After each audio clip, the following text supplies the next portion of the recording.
Hello and welcome to Supraliminal Games' first look at MTG Arena. My name is Max. I want to thank you so much for hanging out with us. Take a quick look at what Magic the Gathering has in store for everybody soon, and for a heck of a lot of people already.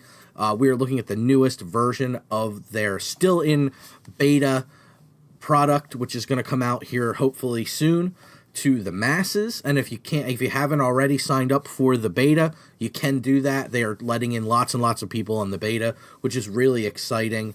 And what we're going to do is we're going to take a quick walkthrough through this newest iteration of Arena.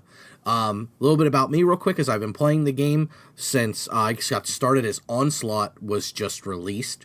Onslaught and then Legions had come out, and Scourge had not yet come out. That was the first set that came out after I had started playing.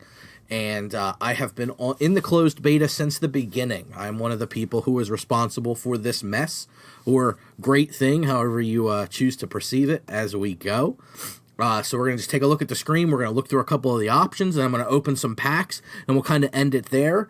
And as we continue to move through this, you'll hear from both Dan from Supraliminal Games and myself, Max, from Supraliminal Games, and maybe we'll drag Jared and Paul along with us as we play through some Arena for you guys, so you can check it out and hang with us and kind of laugh at how bad we are at the game despite having played for far too long. So let's take a look at this screen here. We have Welcome to the Closed Beta, which is great. We got Huatley over there welcoming us. And we got Revel in Riches to expand our collection. How fitting of a card for our card art. Moving down here, we have Booster Pack, Weekly Wins. Weekly rewards provide prizes at 5, 10, and 15 wins. So every 5 wins, you hit a weekly, or every weekly reward, will provide you a prize at 5, 10, and 15 wins, which is awesome. And we have daily reward, 200 gold. So if we win a bonus when we hit 200 gold for the first time in a day, I assume. At least today.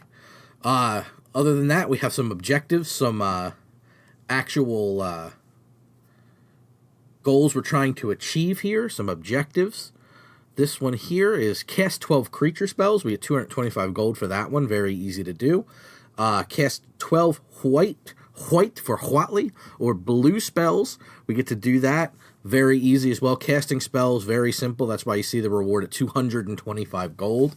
A pretty low price, or pretty low reward, but for a pretty easy task.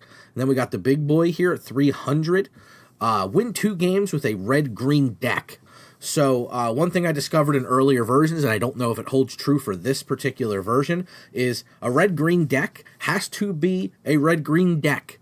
That's it. That's all there is to it. You are just stuck doing that. You cannot have a red-green-black deck. You cannot have a red-green-blue deck. You have to have a red-green deck. That is it. So, for you fans of beatdowns, well, there you go.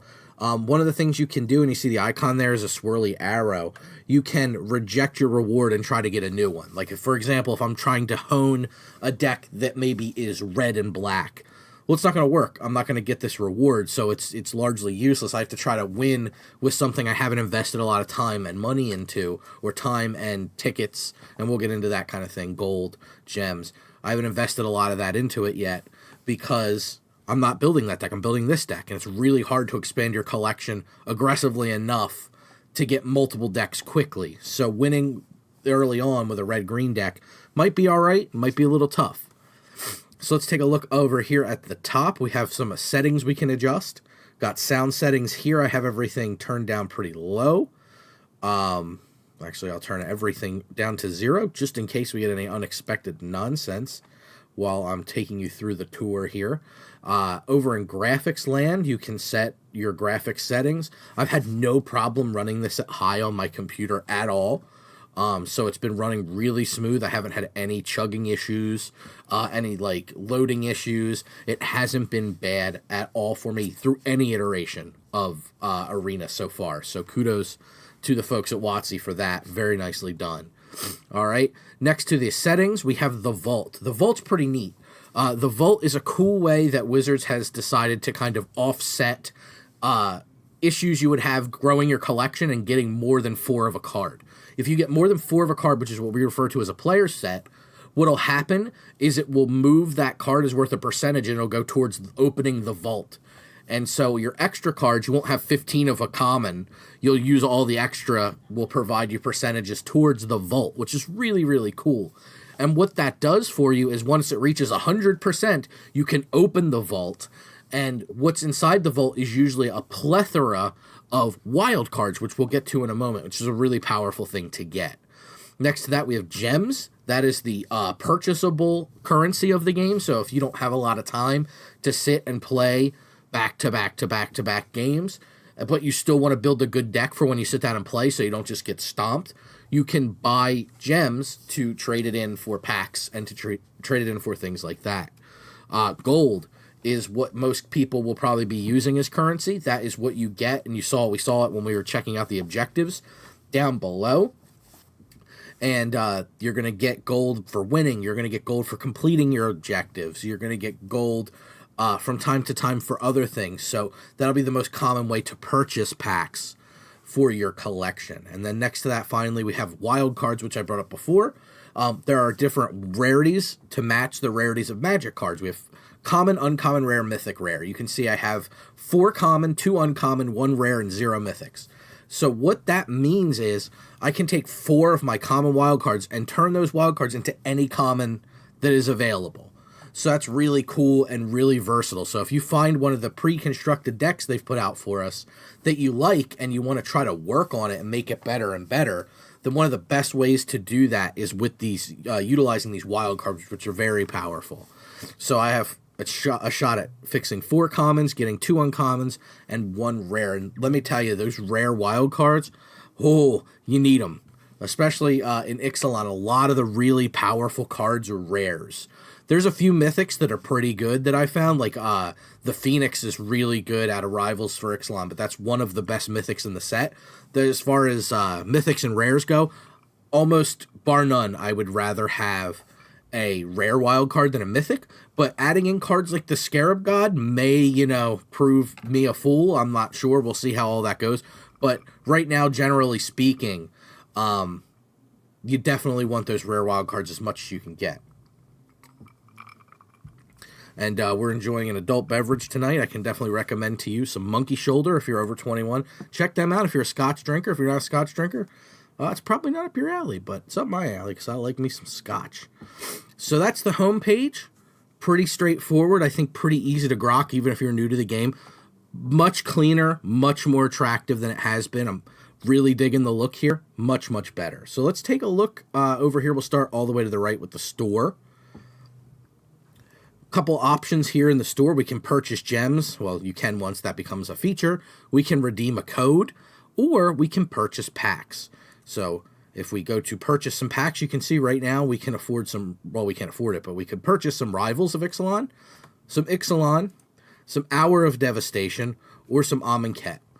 What's weird to me, unless they choose to release ancillary product to go with it, like, why is Amonkhet, if I click on it, why aren't all 4 just next to each other so I can click on whatever one I want? I guess it provides a 2-click step so I don't accidentally click on and purchase the wrong pack, but I'm not 100% sure why I have subsections of the set that I can buy, unless they're going to release promos or something as well. I could definitely see them doing that. But right now it just seems a little bare bones when you're just clicking on something to then click on the thing you wanted originally. We'll see how they deal with it in the future. I'm sure there'll be a lot of goodies to buy coming up in the store. But yeah, that's pretty much the store as far as things go. I'll click on redeem code. I don't have a code, but that's what it does, is it prompts you to enter one. I'm assuming you'll get these with product, maybe at pre-releases, things like that. They're incentivizing you to go to. Makes sense to me. Definitely a good way that we can take a paper investment and apply it to online, which is something that other than the redemptions you really couldn't do for Magic Online. So I'm pretty excited to see how they mix up paper and digital. It'll be exciting, I think. So next on the trip, we have packs. And you can see I have some, and we'll come back to packs at the end because we'll open some packs so we can see what cool stuff we get.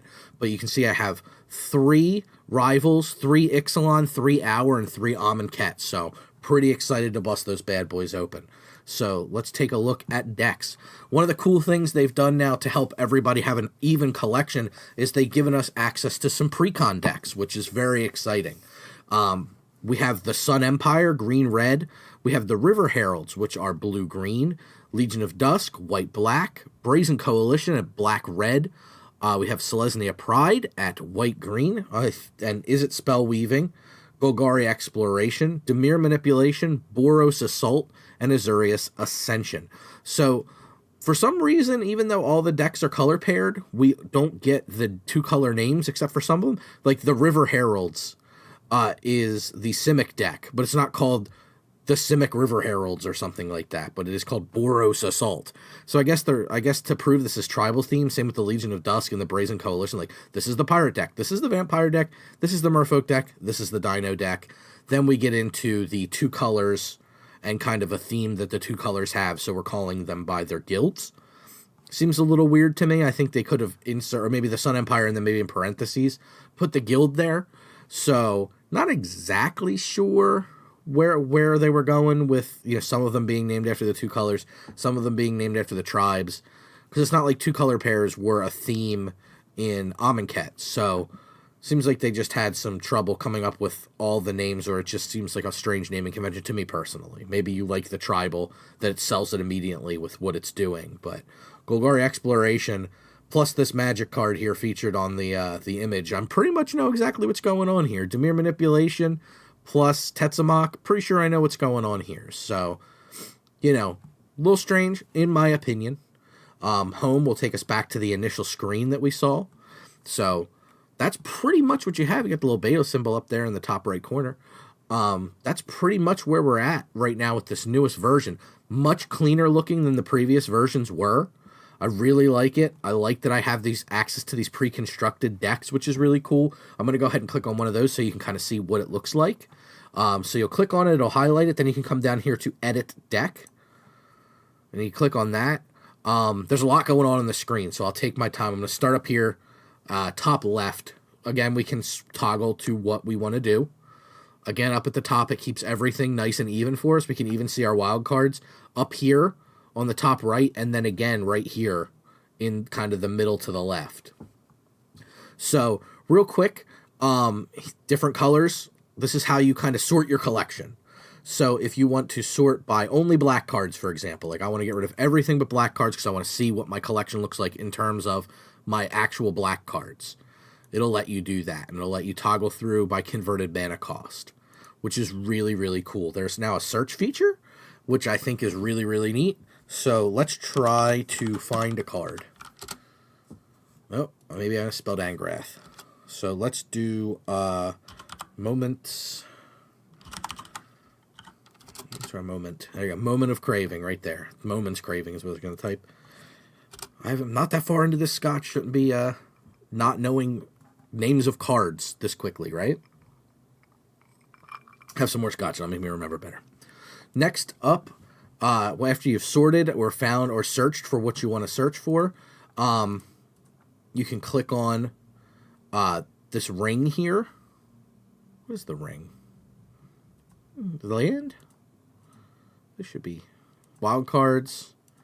Let you include those if you want to, figure out what else to do. You can select all the colors, suggest lands. You can also go over to the slider here, and you can reset everything if you want to do that, and take off lands.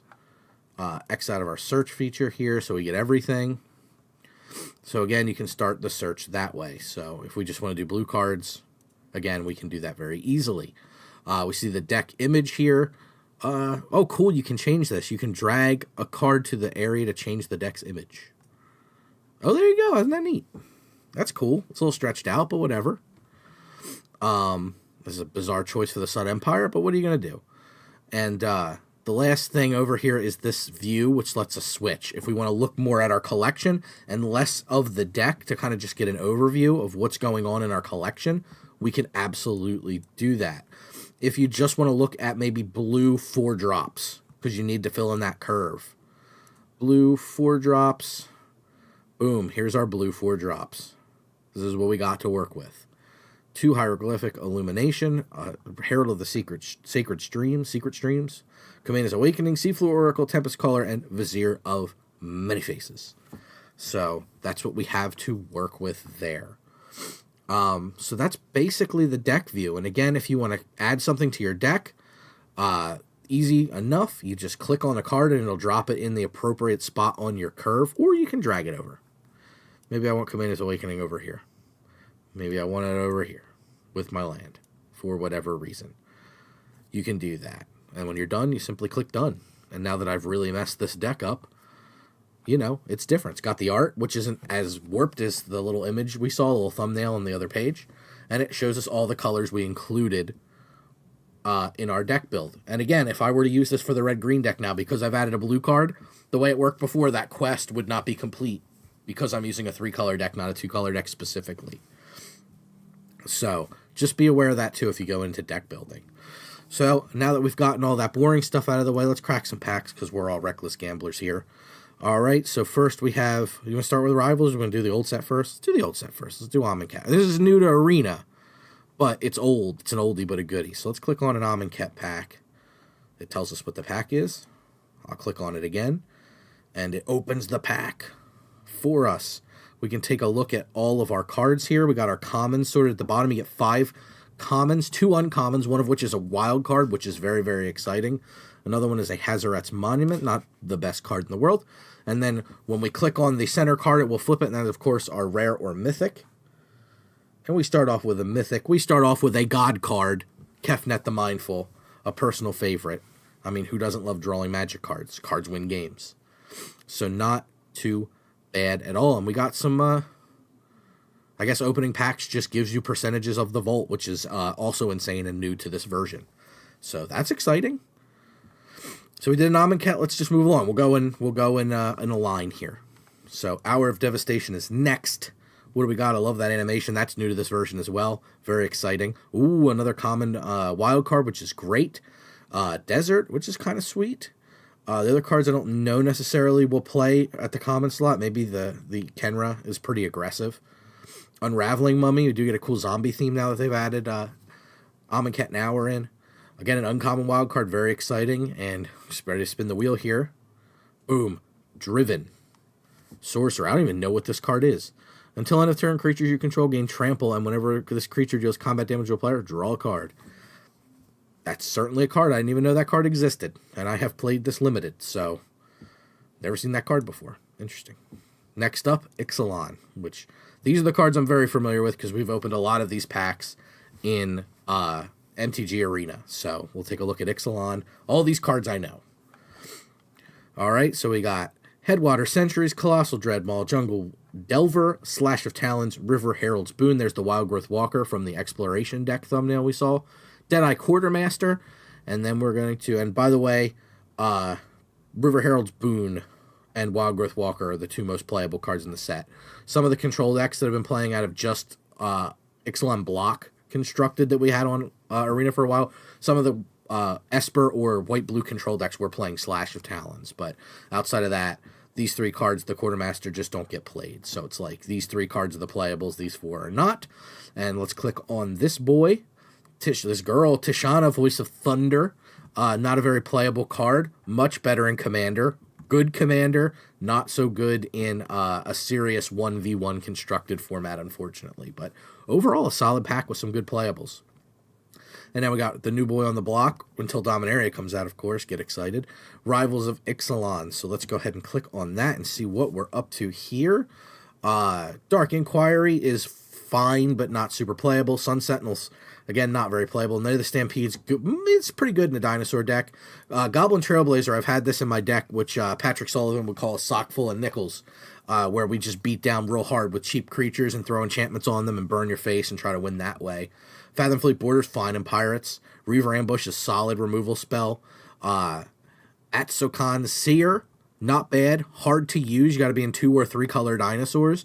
White's not the best for dinosaurs, but this card is pretty freaking good. So good to see it. And Champion of Dusk, fine enough. Decent 1 or 2 of it in a vampire deck because you can reload your hand. Even with just a couple vampire tokens out, you can, reload 2, 3, 4 cards with it, which is pretty serious business in the late game. So again, not what I'm sad to see, and I've never played vampires in this particular format. So pretty exciting to see that one. Back to the beginning, we have Amonkhet yet again. What do we got here? Tormenting Voice, a card I'm a big fan of, but I like this kind of thing. Haze of Pollen, not so great. Cancel is Cancel. Cartouche of Solidarity. Solid card. If you're a big Pauper fan, there's your Bogles card right there. Doomed Dissenter. I don't know if he's playable or not. Wayward Servant. That's real good. We opened a zombie in the other pack, so maybe we can get a zombie deck going on. We got an uncommon wild card here, and boom. Pull from Tomorrow. You know what? I would have killed for this card in my Grixis control deck in the previous Arena versions. Oh, yeah, I would have too. Good card, good card. Hour, number 2. Here we go. Love that animation. Bitterbow Sharpshooters. I don't think we'll see a lot of play. Frilled Sandwalla. You never know. I doubt it. Seer of Last Tomorrow. Probably not. Desert of the True. Maybe. Grizzly Survivor. Probably not. Razaketh's Right. Again, probably not. Eternal of Harsh Truths. Yeah, I mean, maybe. I don't know. We'll see. I don't know about like a Scarab God style deck. But, yeah, I just don't know. We'll see. And what do we got for the big one? Grind. Put a -1/-1 counter on each of up to 2 target creatures. It's okay. It gets rid of little guys. It can 2 for 1. It's a sorcery. I wish it was an instant. But overall, I would definitely play it, especially in a deck where I'm looking for decent 2-drop removal so I can get into my 3rd drop Golden Demise. That also pairs beautifully with Golden Demise because now I can get rid of 3 drops, which is something Golden Demise I desperately wish it did when I was playing my Grixis Control and my Golgari deck in the previous versions. So not unhappy to see Grind. Don't know if it's great, but it's certainly something. 2 for 1s are definitely super powerful, as I'm sure all of you know. Ixalan, number 2. Let's see it. Boom, bust that pack open. Dual Shot, not spectacular. We don't have access to sideboards as of yet, unless I'm mistaken, for playing. Right now it's just a 1 game, so it's a little frustrating. Cards like Dual Shot tend to be overlooked because they don't do a whole lot in the main sometimes, and you just can't afford to have cards in your deck that don't do anything during a game. It's just, I mean, that's why sideboards exist. We got a common wild card, which is fantastic. A couple 2/2s for 2. Stormfleet Arsonist, unfortunately not as good as I would want this card to be. Looks good, 4/4 for 5 with a really good ability. And Sentinel Totem, yeah, meh. I mean, this might see a little bit of play now that Scarab God's floating around. I know I keep referencing that card, but we all know, how Standard is looking and what a player he is. So definitely something to keep on the radar. So let's flip the biggie. Rowdy Crew. Not the greatest. It's not as good as you want it to be. Like, you just kind of hope that it's like, yeah, it might be okay. It's not spectacular, but if you really need the 4-drop, 3/3 trample, no haste, which is unfortunate, but he can definitely hit hard once in a while and occasionally put you in an okay spot. I've tried him out in Pirates and Mono Red, and I wasn't thrilled with it. Let's jump into number 2, Rivals. What do we got? Negate, Sun Sentinel, Brazen Freebooter, Raptor Companion. Secrets of the Golden City is a really, really solid card in your control decks. Drawing 3 cards is a big game. Enter the Unknown. It hasn't been as good for me as I was hoping it would be. I thought it'd be kind of a cool, cheap gas spell, but you just don't ever want to cast it in the decks that would want to explore because you're on a curve already. Charging Tuscadon, great and limited, not so much good here, which is a little bit more, we're bent towards something that looks a little bit more like a cube kind of deck where it's asking a little bit more of your decks than what this guy would do. Though I wouldn't be surprised to see him as filler in a dinosaur deck early in the game. So let's see what we got here. We got Release to the Wind.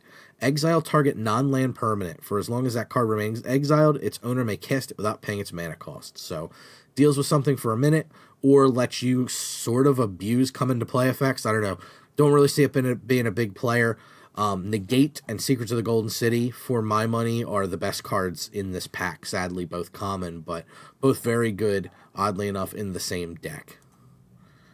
All right, back to the beginning. We're going Amonkhet all the way. Last Amonkhet, let's get some goodies. We got Painted Bluffs. Again, you're playing Tron and Pauper. Boom, boom, boom. Winged Shepherd. Decision Paralysis, not great. Scarab Feast, yeah, maybe. Cartouche of Strength is fine. Manglehorn is fine. There's not a lot of artifacts that get played in this format. You're seeing like the amulet earlier on, treasure map, stuff like that. You got to have the Manglehorn probably on 3 for it to be good. No later than 4 would be my guess, because you want to destroy those troublesome artifacts. The compass that flips into the new Maze of Ith, the Spires of Araska. You want to destroy these things before they can transform, so the Manglehorn could be good, but you draw the Manglehorn like turn 11, you're pretty sad about it, I think. Uncommon Wildcard, fantastic. Let's go ahead and click here. Scattered Groves enters the battlefield tap, cycling 2, and it happens to be a forest and a plains for you commander buffs out there who want to crack your fetches for more options. All right, moving on to the final. Boom, the pack opens. Tragic Lessons. I'd like to fiddle with it. Wretched Camel, Cast Through, Graven Abomination. Lurching Rot, Beast, he cycles. If Near Deadlands, great pull there. I feel like this is going to be very, very good in some of the control decks, where we can actually fiddle around and, killing something for one of your land drops. It just is such a boon in deck building, because you're not eating up space. You're getting 2 things for the spot you would just normally put a swamp in. So fantastic. Stranger's Defeat is definitely a sideboard card, and like I discussed, we're on a 1-game format right now, so not at its best. Let's see what the biggie is. Oh, rare wild card. I can't tell you how exciting that is. Sad it's coming in my hour pack, where I haven't seen any of these cards, so I'm really excited to play with them. But rare wild card is rare wild card. It can be anything. It could even be a boat. Next one, Ixalan. Here we go. Open up that pack. Boom. If only opening... I guess they made packs pretty easy to open. Back in the day, opening packs was a chore. You were trying not to damage your cards. Nowadays, you kids got it easy. You can sneeze on these packs and they'll open. It's ridiculous. Frenzied Raptor, not great. Unfriendly Fire is certainly playable. Gilded Sentinel, not great. Spiketail Ceratops, not great. Costly Plunder, meh. Wanted Scoundrels, on the other hand, is a beating. I understand he dies to a lot of the removal in the format, but in Ixalan especially, he fades a lot of the black stuff, black removal that's like 3 or less, which is really good. It's looking at power 3 or less, so it gets around all that. It gets Lightning Struck. It gets some of the other removal spells pretty easy, and your opponent gets the gold. But this guy's still good like turn 10. Like, it's still fine. Like, I'm still happy to have one on the board. So he's done these two... This man and this woman here have done nothing but impress me. So the good card, hopefully. Not Star of Extinction. The card it's sometimes played as a one of in some of the heavier end red-based control decks. But overall, pretty big letdown. It's just too much mana. This format can be pretty quick, or at least it was. I don't know if Hour and Amonkhet are going to slow it down at all. But if it does, this could be good. But, we're going to need a little bit more mana ramp, which we'll get a touch of, and we'll see, but I'm not in love with it. Definitely hoping for the Phoenix, of course, in this pack here, Rivals. So let's see what we get. Last pack for us. Let's make it a spectacular one. Raptor Companion, Common Wildcard's great. Deadeye Rig Hauler, Fathom Fleet. Gleaming Barrier is even semi-playable in control decks, especially ones that are synergized around Treasure. I have been beaten by a Revel in Riches in this format, so it is doable. It's very, very hard, but it's doable. Jungle Creeper, I wish you were good. Just black and green are trying to do a very specific thing. Strength of the Pack, again, Merfolk just have better options, and that's really kind of the swarm deck of the format. Could be different now. Maybe this becomes good, but I don't see it. So let's take a look at the big card, World Shaper. If we're playing Commander, I'd be stoked, but unfortunately we are not. We're playing 1v1 formats, and the World Shaper is not spectacular. So overall, kind of a letdown. We have no packs to open. It'll allow us to get packs. But that last pack was a little bit of a letdown, but, for the most part, there's some good, exciting stuff. I am very excited for the state of commons and uncommons, because that's really going to be in the early part of the game. It's going to be your bread and butter. No question about it. You're going to win games. Everybody's starting with these pre-constructed decks. So you are going to win games off the back of these commons and uncommons. Just, that's the way it is. So I really hope that, I can put these now wild cards to good use. And in the next video, hopefully Dan and I can get together. We'll either open up some of his cards so you can take a look at what we got, or maybe we'll try to build a deck and get our faces punched in by people with better decks. But stay tuned. Supraliminal Games, we're putting out all kinds of stuff. We're putting out Arena stuff, and here shortly we are going to start putting out Pauper content in paper. We're very excited about that. So if you want to see Pauper content, definitely leave a comment down below and tell us to get on that. We're already starting. We put all the pieces together. We just have to get some quality bits finished for you because we're not going to put out garbage. This was a little bit preemptive, a little bit quick. We wanted to get something out the day of for Arena. So I apologize if there's any problems with the video, and if you have any recommendations, feel free to leave them below. If you want us to do something specific in Arena for you to watch, again, leave it in the comments, man. We will do it, man or woman or whoever. We'll do whatever you want because we are here to entertain you, play some Magic, and have some fun. So let's do it.